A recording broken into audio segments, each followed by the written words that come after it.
Hello, everybody. Welcome back to another episode of Mondays Are For The Nerds. I'm your co-host, Jay Wright. I'm your other co-host, Tristan Stump. And we thank you for joining us as we recap last week's pop culture news in July. I told you I didn't do anything. You don't have much small talk. I hardly have. I mean, I started Far Cry 6. And by started, I mean I played like the first couple of things before I realized that another thing came out that you'll talk about probably. So I downloaded it, and that's about it. Minions. Yes, we went and saw Minions. Yes. Or you already saw it. I already saw it, but I went and saw it. Pretty good. The slapstick was good. Was on point. Yeah. The main characters, it's a different tribe of minions, and these main minions have a lot. Not the other ones had distinct personalities, but they didn't have like an emotional arc that they went through. Yeah. Other than just chaos. Other than just finding a big boss. Yeah. And so making these minions like unique, even to other minions of like being ostracized for their various reasons was pretty good choice. That's why I loved it so much. It allows for the story itself to be not just beat after beat comedy, which I mean, I like the first. I haven't watched Rise of Gru, but I like the first Minion movie. Yeah. It's funny, but it's like this is more of a story-led Minions movie than a comedy-led Minions movie. Exactly. Exactly. And I don't know. It was a good tribute to early Hollywood. Mm-hmm. It was a good statement on a self-aware statement on the oversaturation of Minions in media. Yes, exactly. As well as just like how filmmaking used to be. It makes you kind of like, even though barely any of us are alive that were alive then. Yeah. But it makes you feel kind of nostalgic for absolutely how like that whole shot whenever they first get into like that sound stage, and it was like the different workings of like how it all the different stages of I was like, they're building a stage. It's not just a blue screen. Also did not expect to explain any Despicable Me lore, but they did. Exactly. When you see it, you'll see what I mean. Yeah. But I enjoyed it. Give it it's like a solid 8. That's what I bet, 8 or 9. Yeah, for me. Probably enjoyed. It's actually kind of a slow-paced movie. It is. Like the main villain doesn't show up until a lot later than you think he would. Arguably halfway through Act 2. Yeah. Yeah. And so it's got like, I think I also gave the Mario Galaxy movie an 8. So I'm like trying to like compare where it's like, I think so. Mario Galaxy, and A, I'm biased. Yeah. And B, it's way faster paced, so it's almost like Minions has the story edge above it because it allows it to breathe. Yeah. Whereas Mario Galaxy probably has a little. Mario Galaxy, believe it or not, I think I laughed more at. Yeah. That's what I said last one. Like, this is like, I don't think it's as funny as the other one. It's still funny, but I don't think it's as funny. And that's almost like not a negative thing. Yeah, exactly. Like it's not a negative thing at all for me. Matter of fact, I like it. And then like Jesse Eisenberg. Yes. And doing a voice too, because the whole movie I'm like, okay, which one's Jesse Eisenberg? I did too. Listening, and then I found out he played Roboto, and Dort, not Roboto, Dort. I was like the third or fourth scene that he was in. I'm like, that's Jesse Eisenberg. Well, and then I watched the interview with him where he was explaining he was doing an impression of someone that he knew. Yeah. And I was like, oh, okay, that makes sense. But it's just. Good to see like when celebrities get cast in something when they do voices instead of just like, hi, it's me. Talk about voices. Jeff Bridges played both of the brothers. Yeah. And I was like, that's definitely Jeff Bridges. And the other one I'm like, is that also Jeff Bridges? Haven't seen Toy Story 5 yet. Dude. Haven't had time. Yeah. You almost were at one point, weren't you? Yes, and then yeah. I don't know. I'm trying to think of any other small talk I might have, but I truly can't. I mean, it's the show you're in. Game-wise, I haven't played. Yeah, we did a play. Did the first performance there. Pretty awesome. So good. Nice to be back on the stage again. Yes. Haven't played much games this week. Just because by the time I get home, I've just been tired. Yeah. Or I was out doing something when I didn't have practice or anything. So it was just But yeah, Pretty slow week for enjoyment. yeah, pretty slow week for like hobby wise. Even like news wise, like I do not have a whole lot, and I don't have a whole lot that's positive. I'm gonna be perfectly honest. Yeah. But I don't have a whole lot. My big thing is like just something that happened, just yearly. But no, I hardly have anything. It's probably gonna be a quick episode. Yeah, for you listeners. Should I get my releases? Yes, sir. My whopping 4 releases I have. In movies, on Friday, July 10th in theaters, Evil Dead Burn came out. After the loss of her husband, a woman seeks solace with her in-laws. As one by one they transform into deadites, she comes to discover that the vows she took in life survive even in death. The live-action Moana came out.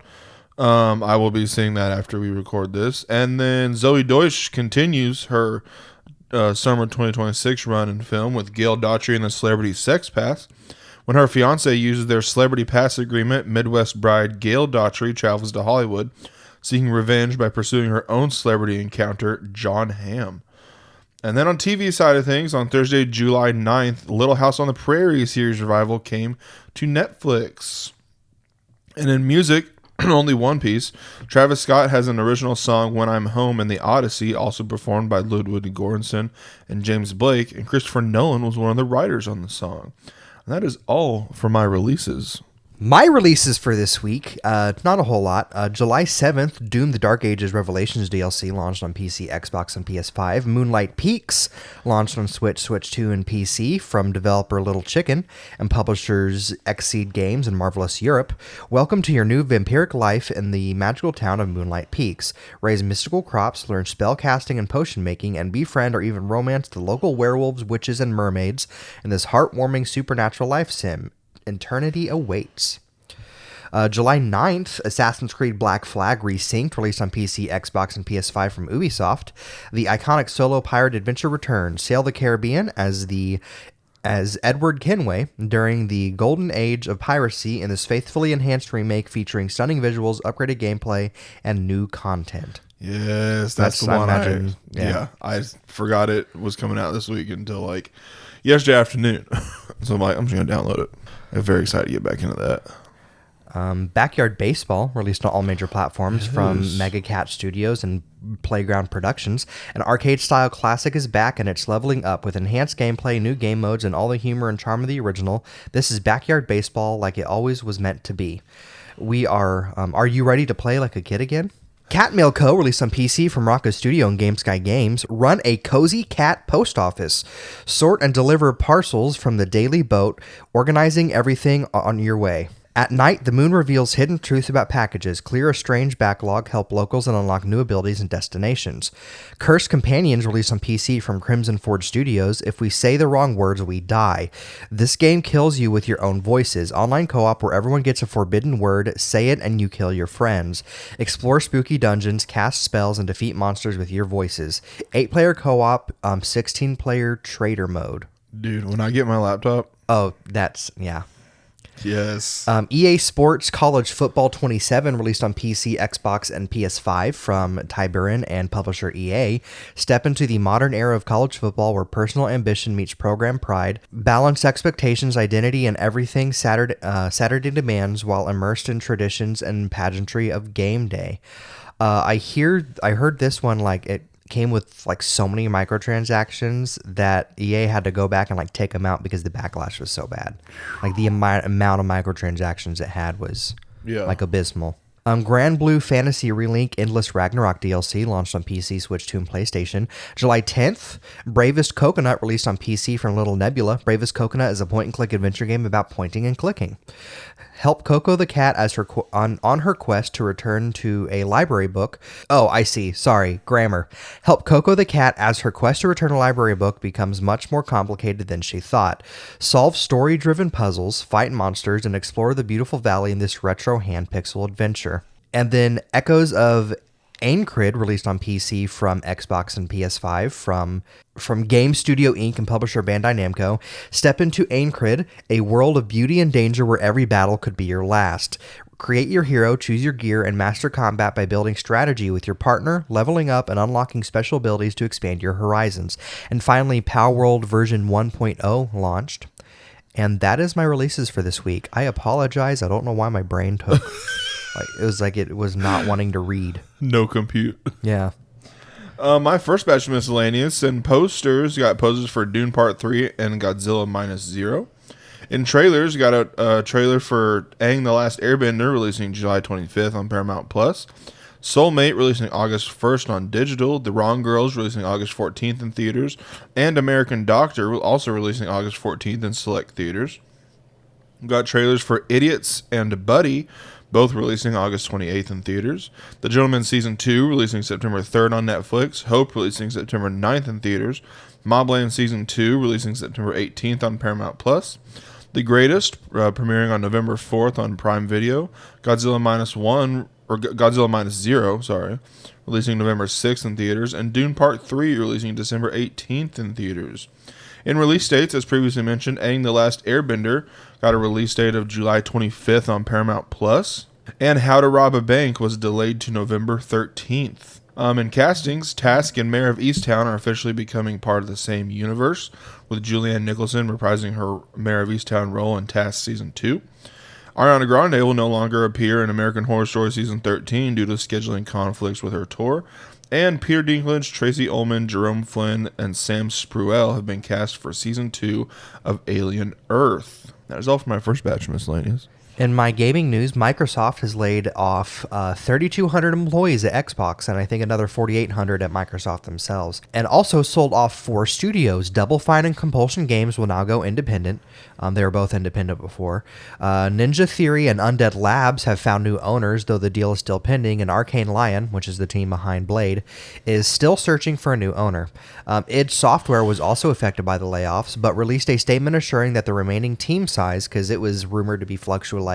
At one point, the story going around was there was one person left at the studio. That's not true. About half the studio got laid off. But they assured that the remaining team size is still suitable for making their game projects. They compared the current team size to the size of their team upon the release of Doom 2016, and that they are currently focused on helping their former coworkers find jobs. That's good. Which is good. A lot of these statements from these layoffs have been like the studios saying, hey, it sucks that we got laid off, but right now we're trying to focus on getting our colleagues so we can get back up and running. Yeah. Yeah. So it sucks that they're doing it. I kind of saw it coming. Just the way the new lady was, I can't remember her name at the moment, but the new head of Xbox, the way she was talking about stuff, I was like, yeah, more PlayStation just did their layoffs. Microsoft usually follows suit or vice versa. Yeah. More and more layoffs, yeah. When they realize that no one has the money to spend to spend on anything because they're not working, they might turn around and change their tune, but that that's going to be a long way off. Yes. But that's neither here nor there. We shouldn't get into that. The Hood and Jubilee are coming to Marvel Rivals as part of Season 9. Remind me who the Hood is again. Oh, he's from Ironheart. Never mind. Obsidian is reportedly working on a new Fallout game.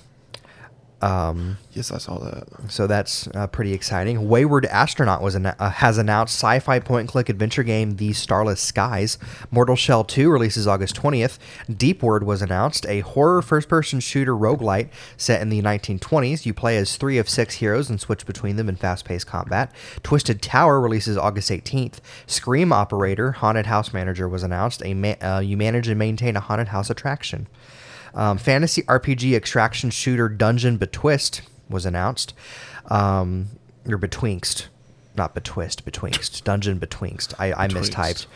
City building management game Verde releases August 12th. Grail releases September 1st. And Final Fantasy VII Ever Crisis will shut down in October. In the Nintendo corner, Dr. Mario and Puzzle League was added to the Game Boy Advance Nintendo Switch Online app July 7th. And Fortified Zone, Sword of Hope 2, and Super Mario Land 3 Wario Land was added to the Game Boy NSO app on July 7th. Mario Kart Tour will cease support at the end of September 2026. An offline version of the game does not seem to be planned, which sucks. That's a lot of content just gone. Yeah. Rhapsody, a musical adventure, was released as part of the console archives on Switch 2 July 9th, and Nintendo will be at San Diego Comic-Con, showing off Splatoon Raiders, and Nintendo Switch Sports Resort, a competition to play with the Rizzler, will also be present. Yes. It is hilarious how they keep collaborating with the Rizzler. Yeah. And I mean hilarious as in, of all like the online personalities for Nintendo to be like, this is our guy. the one. The Rizzler's the one they choose. Maybe it's Yeah. because he's the only like popular like content creator I can think of right now that's a kid. So Yeah, like, exactly. Hey, it's not some guy in his 30s that It's not queso. may. Anyway, Love queso. that's my gaming news. In my second batch of miscellaneous, in new looks, got a new look at Pua and Hey Hey before the release of Moana. New looks at Robert Pattinson as Skytail, Timothy Chalamet as Paul Atreides, and Anya Taylor-Joy as Alia Atreides in Dune Part 3. New clip from The Room returns. New look at John Bernthal and Tom Holland in The Odyssey. New look at Godzilla and Godzilla Minus Zero. New look at Mount Khan in Fall 2 Deadpoint. And new clips from Evil Dead Burn and Gail Daughtry and the Celebrity Sex Pass before their releases. And first looks, just one. We got a first look at Nocturne. The series follows a detective who moved to a small town in western Pennsylvania, but the town and his family come under attack from a cunning serial killer. Releasing October 30th on Apple TV. In box office, Obsession passes $400 million worldwide, now the highest grossing film of all time for a film with a budget of under $1 million, currently sitting at $409 million. Supergirl had one of the biggest weekend drops ever for a comic book movie with a $9.6 million, a 74.1% drop from its opening weekend. Minions and Monsters had the lowest opening in the franchise with $61.4 million. Toy Story 5 passes $750 million worldwide, and Spider-Man Brand New Day is tracking to open with $230 to $250 million domestically, which is one of the biggest openings for a movie this decade. In our box office draft, Toy Story 5 sits at $784,400,814, Michael at $991,710,578, and Minions and Monsters at $230,397,900, which means my total as of shortly before recording is $1,776,111,392. And Super Mario Galaxy Movie ends its box office run with $1,010,138,049. Moana currently at $4,500,000. Supergirl at $108,841,114. Master of the Universe at $112,580,092. Which means Stummy's total as of this morning is $1,123,479. I hate numbers. $1,123,479,163. I've not taken a math class. Why did I believe in Supergirl? I'm disappointed in Minions and Monsters, to be honest with you. Despicable Me 4 did like $900 million. I don't know. It seems like a bad summer for movies. It is. Apart from the when stinking a spring movie is still making more money than the summer releases. 2. It's Michael and Mario. And Obsession. That's not summer. I wouldn't, right? Was that mid-May? I thought you meant like that was mid-May. Mid-May, yeah. Obsession is making bank. Yeah, it's just seems like a bad summer for movies and bad summer for games. Game wise, it's just because like the news wise, it's just been like layoff, shut down. Oh hey, here's some Game Boy games. Layoff. Like yeah. In new announcements, a VHS movie based in the SCP Foundation universe is in the works. Film will follow anthology stories of recovered field documentation or video evidence gathered and archived by the organization. Of all the things to pull from online and make into a movie, SCP is a pretty good one. Good. There's a lot of stories you can with those different creatures and stuff. Especially to do like a found footage kind of thing. Mm-hmm. Yeah. Sacha Baron Cohen has reportedly wrapped filming on a new Ali G movie. Dwayne Johnson will star in Freebird, a new film directed by Greg Queter from Sing Sing. Film follows a Las Vegas motorcycle stuntman who reveals his dementia diagnosis from everyone as he risks doing one last jump. This is not the animated Woody Harrelson, Owen Wilson turkey movie. Freebirds. We're going back in time. Never mind. Never mind. Stop Thanksgiving. I'm cut myself off. I'll tell you what I was going to say after. Yeah. A major unannounced project in the Avatar Last Airbender universe is happening. And my miscellaneous mentionables, for once I actually have more of that than new announcements. In the Odyssey, Matt Damon says a 60-foot Cyclops puppet was set up inside Zeus's cave for filming, saying, quote, "We would hike to this cave called Zeus's Cave. They say it's where Zeus was born. The rigging guys, they basically turned it into a soundstage. Once again, anything but practical effects." Keeping on that topic, Christopher Nolan says he would love to make a horror movie and is searching for the right idea. Let's start brainstorming again. Yeah, what do we say? He's going to Cthulhu. Yeah, summon Cthulhu. HBO has passed on the current draft of the V for Vendetta TV series, which might get a redeveloped down the line. Keanu Reeves reveals his next film is like Groundhog Day meets Jaws. The film follows a smuggler who gets stuck in a time loop fighting with pirates and sharks while on a mission at sea. Wild. Netflix has discussed adding live channels and streaming bundles to their homepage.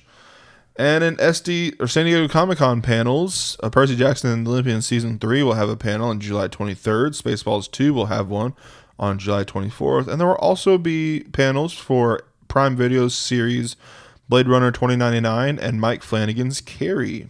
And that is all for my miscellaneous. I have anniversaries this week. Yes. July 5th was the 30th anniversary of Nights into Dreams on the Sega Saturn. July 6th was the 10th anniversary of Pokemon Go. No way. Yeah, 10 years ago. July 7th was the 20th anniversary of Pirates of the Caribbean Dead Man's Chest, the 20th anniversary of H2O Just Add Water, and the 20th anniversary of Psych. July 8th was the 10th anniversary of The Secret Life of Pets. July 9th was the 25th anniversary of Gran Turismo 3 A-Spec on PS2. July 10th was the 30th anniversary of Harriet the Spy. And July 11th was the 40th anniversary of Leisure Suit Larry, Leather Goddesses of Phobos on PC, and the 20th anniversary of Prey on PC and Xbox 360. You forgot an anniversary on July 8th. Oh, what? 15 years ago. Zookeeper. Oh. How dare you? How dare you forget my comfort movie? No, I'm just kidding.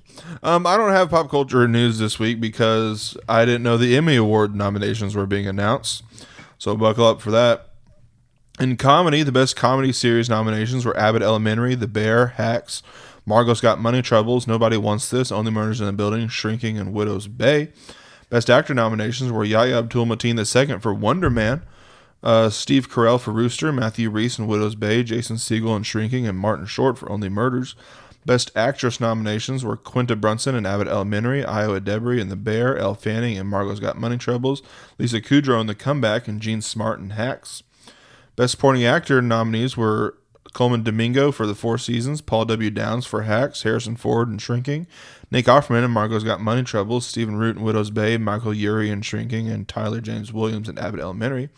Best supporting actress nominees were Dale Dickey in Widow's Bay, Hannah Einbinder in Hacks, Janelle James in Abbott Elementary, Kate O'Flynn in Widow's Bay, Michelle Pfeiffer for Margot's Got Money Troubles, Megan Stalter in Hacks, and Jessica Williams in Shrinking. Best guest actor nominees were Michael J. Fox in Shrinking, Brett Goldstein in Shrinking, Hamish Linklater in Widow's Bay, Christopher McDonald in Hacks, Rob Reiner in The Bear, and Connor Story in Saturday Night Live. Best guest actress nominees were Leslie Bibb in Hacks, Jamie Lee Curtis in The Bear, Betty Gilpin in Widow's Bay, Cherry Jones in Hacks, Laurie Metcalf in Hacks, Caitlin Olsen in Hacks, and Laurie Weedman in Hacks.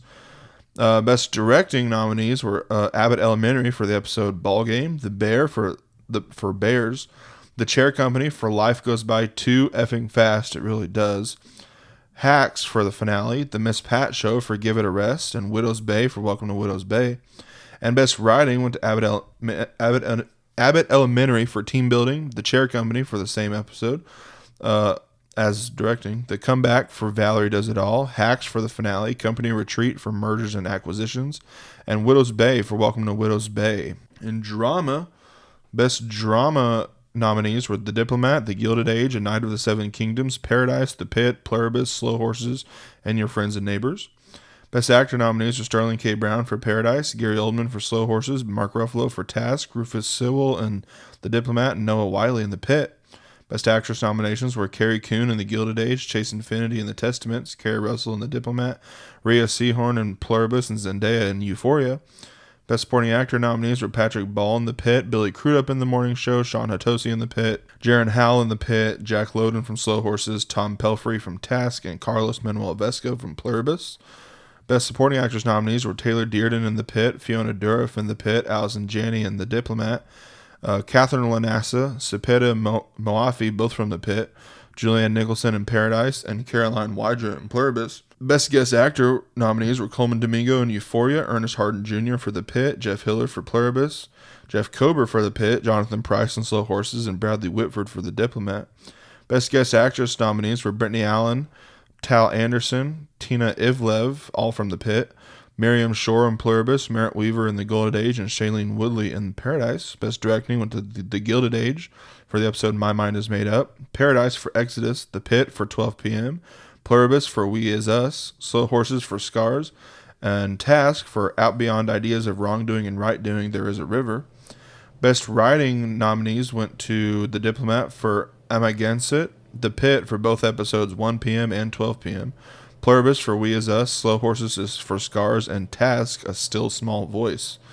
Limited Anthology Series or TV Movie nominees were All Her Fault, The Beast in Me, Beef, DTF St. Louis, and Love Story, John F. Kennedy Jr. and Carolyn Bessette. Best Television Movie nominees were Heads of State, Miss You, Love You, People We Meet on Vacation, Remarkably Bright Creatures, and Jack Ryan, Ghost War. Best Actor nominations were Riz Ahmed for Bait, Jason Bateman in Black Rabbit, Charlie Hunnam in Monster of the Ed Gein Story, Oscar Isaac in Beef, and Matthew Rhys in The Beast in Me. Best Actress nominations were Claire Danes for The Beast in Me, Sally Field in Remarkably Bright Creatures, Carey Mulligan in Beef, Sarah Pigeon in Love Story, and Sarah Snook in All Her Fault. Best Supporting Actor nominees were Jason Bateman in DTF St. Louis, Richard Gadd for Half Man, David Harbour for DTF St. Louis, Richard Jenkins in DTF St. Louis, Charles Melton in Beef, and Nick Offerman in Death by Lightning. Best Supporting Actress nominees were Linda Cardellini for DTF St. Louis, Dakota Fanning for All Her Fault, Laurie Metcalf in Monster, Joy Sunday for DTF St. Louis, Yoon Yu Jung for Beef, and Constance Zimmer for Love Story. Best Directing for Beef for the episode It Will Stay This Way and You Will Obey, and the episode Oh, the Comfort, the Inexpressible Comfort, and Black Rabbit for the episode The Black Rabbits and DTF St. Louis. Best Writing nominees were All Her Fault for episode 8, The Beast in Me for Sick Puppy, Beef for All the Things We're Never Going to Have, Death by Lightning, and DTF St. Louis. And Best Animated Programs nominees were Bob's Burgers, Rick and Morty, The Simpsons, Smiling Friends, South Park, and Star Wars Visions. Best Character Voiceover Performances were Pamela Adlon for King of the Hill, Julie Andrews for Bridgerton, Hank Azaria for The Simpsons, Trey Parker for South Park, Matt Vogel for The Muppet Show, and Stephen Yeun for Invincible. Fun facts, David Attenborough has become the oldest man to be nominated for an Emmy at 100 years old, being nominated twice for his narration. And The Pit came away with the most nominations with 25, followed closely by Hacks at 24. And that is for the Emmy nominations. In my anime news, Delicious in Dungeon releases on Netflix this October, or Delicious in Dungeon Season 2, that is. Rebel Robotica premieres in 2027. Upcoming film Witch on the Holy Night will premiere November 20th, 2026. Seven Sleeping Beauties is getting an anime adaptation in 2027. The Demons are planning something good releases in 2027. A new Sword Art Online movie titled Integral Domain is in production for 2028. An anime adaptation of Promise Me the Spotlight is in development, follows the sole fan of the least popular member of an idol group who is now living with her, and promises her to make her the most popular member of the group. Everyday Host Club will return for more episodes in January 2027. Cheetos is in the Ramune bottle. Core 2 will release October 2026. And that is my anime news. I have some comics news. In DC side of things, the Jimmy Olsen series, Jimmy Tatro is in talks to star as Gorilla Grodd. The series is described as a true crime documentary series set in the DC universe with Jimmy hosting, giving Dateline vibes, but with, instead of Lester Holt, it's Jimmy Olsen. Dateline with Jimmy Olsen, but it's like... Here's the thing. I know it's going to be like a Jimmy Olsen Gorilla Grodd show. I really want it to be like... I think I said this before when the Jimmy Olsen show was first said to be in development. I wanted it to be like the old comic books. The Superman's pal Jimmy Olsen was wild. Jimmy went through some crap, let me tell you. Getting turned into like a turtle, I think. Getting so many various superpowers just for the sake of it, like different. Yeah. Currently, he's dating Silver Banshee. Which, I mean, he has pull from the movie. Yes, but it's still like...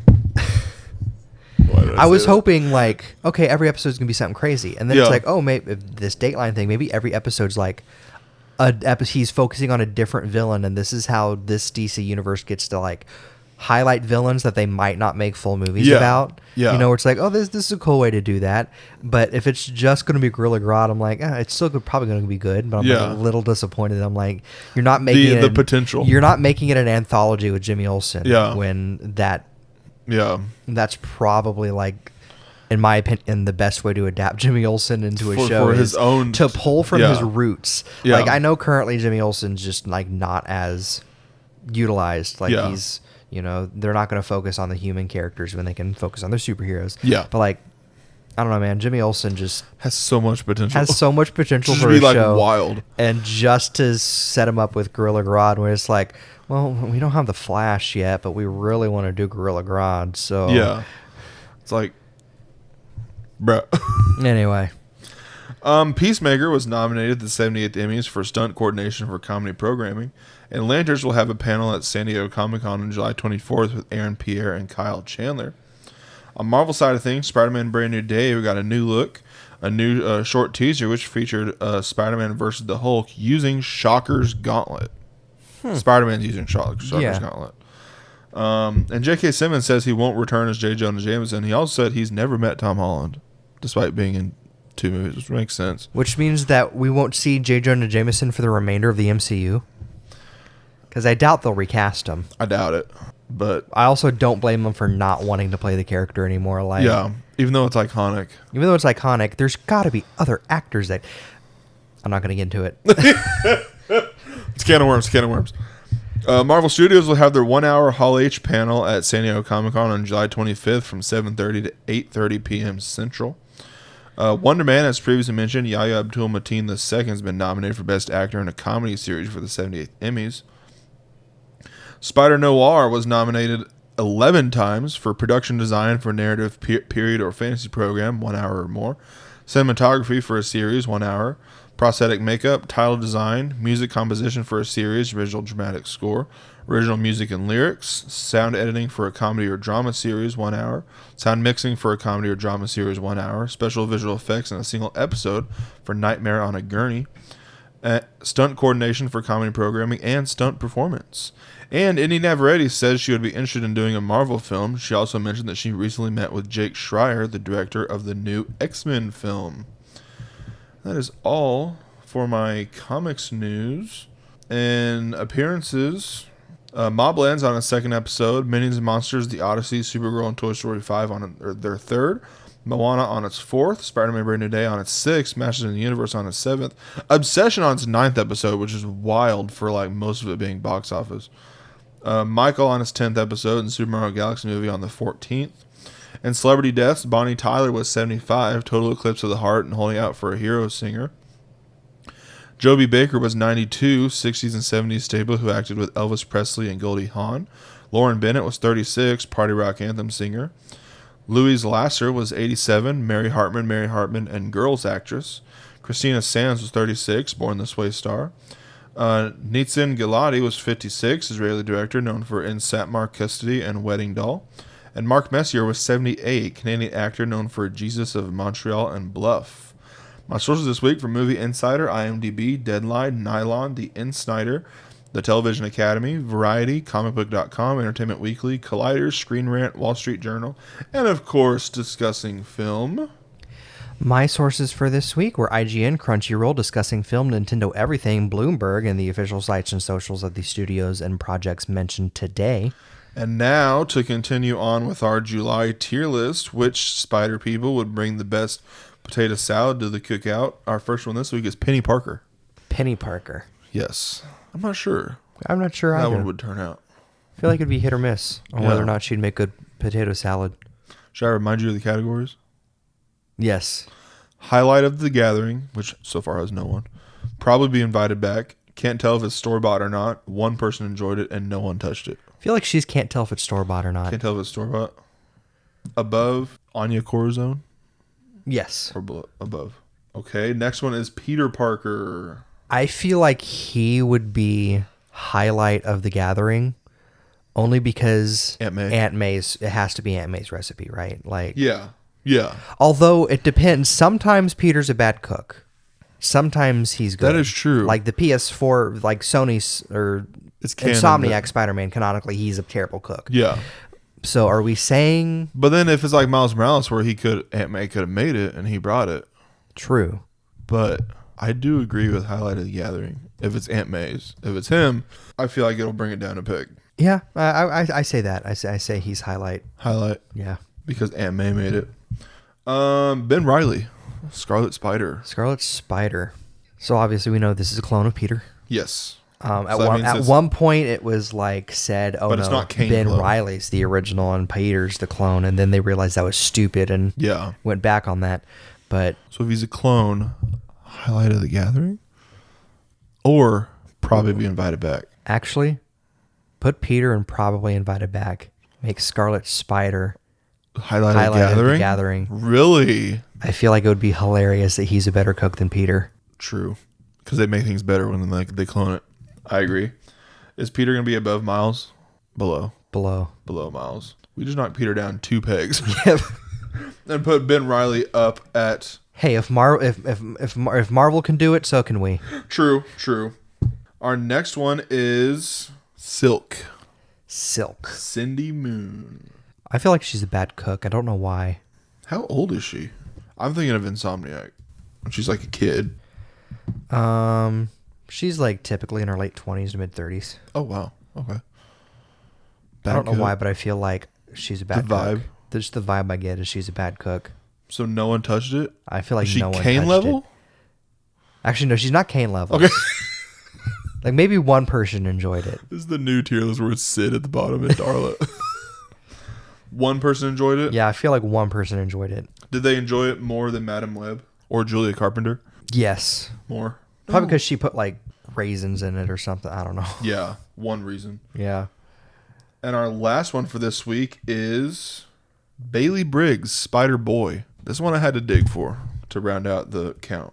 His parents obviously made it. Yeah, he's a fairly new character. I want to say he's like only a couple years. 2023. Yeah, that's his first appearance. I do not know enough of his character. Obviously, he's a kid. Yeah. Apparently, he talks to spiders. That's one of his superpowers. I'm looking at his like little. That knocks it down a peg for me. That he can talk to spiders. Yes. I feel like people would see that and be like, I don't want to eat his potato salad if he talks to spiders. One of the Spider-Men is literally a bunch of spiders in a superhero costume. Wait, which one is that? I think it's Spider Swarm or something like that. Oh, he's not on this list. I did almost put Man Spider on here, to be fair. No, Swarm's the name of the Spider-Man villain, but there is a Spider-Verse Spiders Man. That's what he's called. Spiders Man? Yeah, it's a bunch of spiders that are like hive mind into. Now that is Highlight of the Gathering. For other reasons. I still feel like whatever this 9-year-old makes, I don't know how old he is, I'm going to say he's 9, it's still going to be better than whatever Kane's. Are we going to put him at the lowest of one person enjoyed it? I have no idea why I'm hating on Kane so much. It's so funny. There's polar opposites. You have Ben Reilly, and then there's Kane holding up the tent poles of this tier list. You're saying pretty one much the same this? for this Clone Saga too, but got him. Or can't tell if it's store-bought. No. I feel like he's below. Can't tell if it's store bought. One person enjoyed it. One person enjoyed it. Is he Silk level? No. Below. Madam Web. Sure. Above Madam Web. Yeah, a kid made it. Not a blind old woman. You're right. To recap, in our S tier, highlighted gathering is going to be Ben Reilly. Ben Reilly's potato salad. Probably be invited back are two, I'd say main Spider-Man, Miles Morales and Peter Parker. Can't tell if it's store-bought or not. You got Penny Parker and Anya Corazon. And our one person enjoyed it. You have Silk, Bailey Briggs, a.k.a. Spider-Boy, Madam Web, and Julia Carpenter. And, of course, no one touched Kane's potato salad.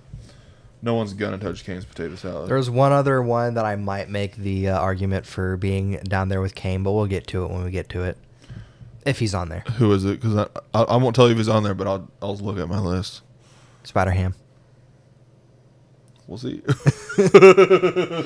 But, all right. Well, on that note, be sure to like, comment, subscribe, do all those interactive things. Hope you enjoyed the super short episode. I think this will be the first, I can't remember. There was one that was only a little above 30 minutes. This might be like that one. We'll see after editing. Quick listen. But Yeah, be sure to follow the podcast on most social medias at Mondays for Nerds. Follow me at Sir Stumpsalot or Sir Stumpsalot17. Follow me at PolarPanda001 or Chris M. Pratt fan. And we will see you all next time. Goodbye. Bye.